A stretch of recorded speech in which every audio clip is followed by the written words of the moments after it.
So, should you keep a big pile of cash on hand for emergencies, or is that a move for the, quote, weak-minded?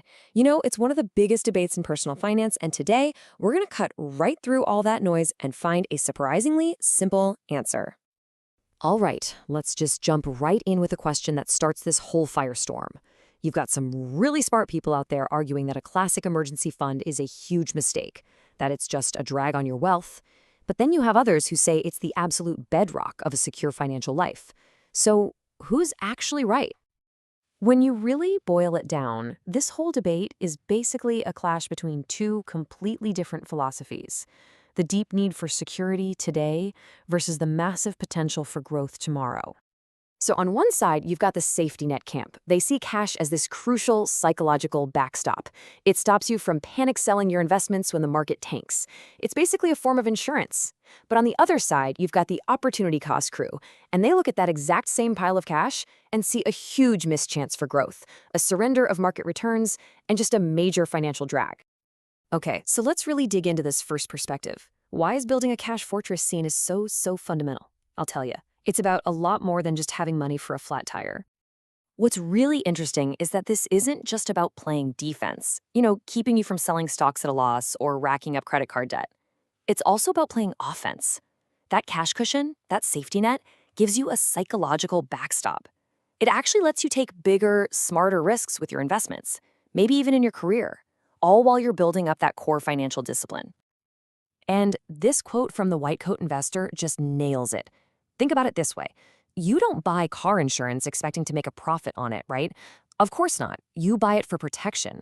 Well, an emergency fund is the exact same thing. Its job isn't to grow. Its job is to just be there, untouched for when you really need it.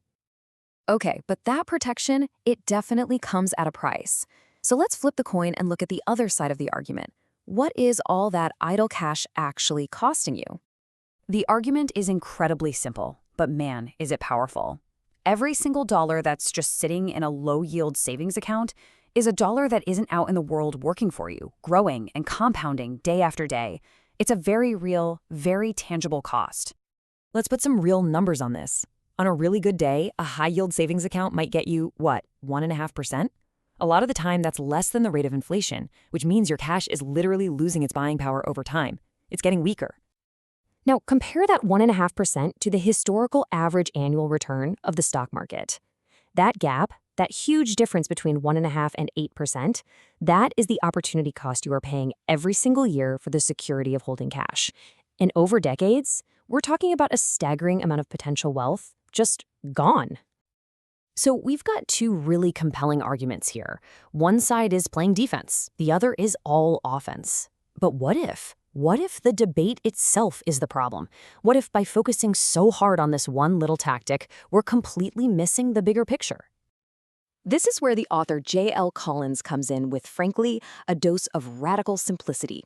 His whole argument is that the financial industry thrives on making things complicated because that's how they make a profit, not you.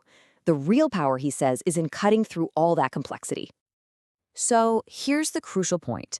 According to Collins, building wealth isn't about 100 different complicated moves. It's about absolutely nailing these three fundamentals. Number 1, avoid debt like the plague.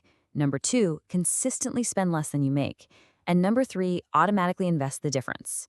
That's it. That is the entire game. And when you master those 3 simple steps, your financial foundation becomes so incredibly strong that all these little nitty-gritty details, like whether your emergency fund should cover 3 months of expenses or 6, they become way less important. You're not fragile anymore. You're financially robust. Because really, at the end of the day, the goal isn't to have a perfectly optimized spreadsheet. The goal is to buy something way more valuable. The goal is to buy freedom. J.L. Collins has a very memorable name for this. He calls it FU money. And it's not about being rich just so you can buy fancy stuff. It's about having enough capital invested that you have the ultimate freedom of choice. The freedom to walk away from a terrible job, the freedom to chase a passion, or just the freedom to live life completely on your own terms. This simple parable just perfectly captures the entire philosophy. It really forces you to ask a question. Are you working to fund a lifestyle that keeps you dependent, one where you're always catering to the king? Or are you building a life where you don't have to cater to anyone at all? And that is the real takeaway from all of this. The obsessive back and forth over the perfect emergency fund completely misses the point. The real strategy is to build a simple, powerful financial engine, one based on low debt and high savings. That's what builds a life of freedom, a life where you're the one in charge. So, the final question isn't about how much cash you should be holding, it's about what you're building towards. What does a life free from catering to the king look like for you? Because once you know the answer to that, the path to get there becomes a whole lot simpler.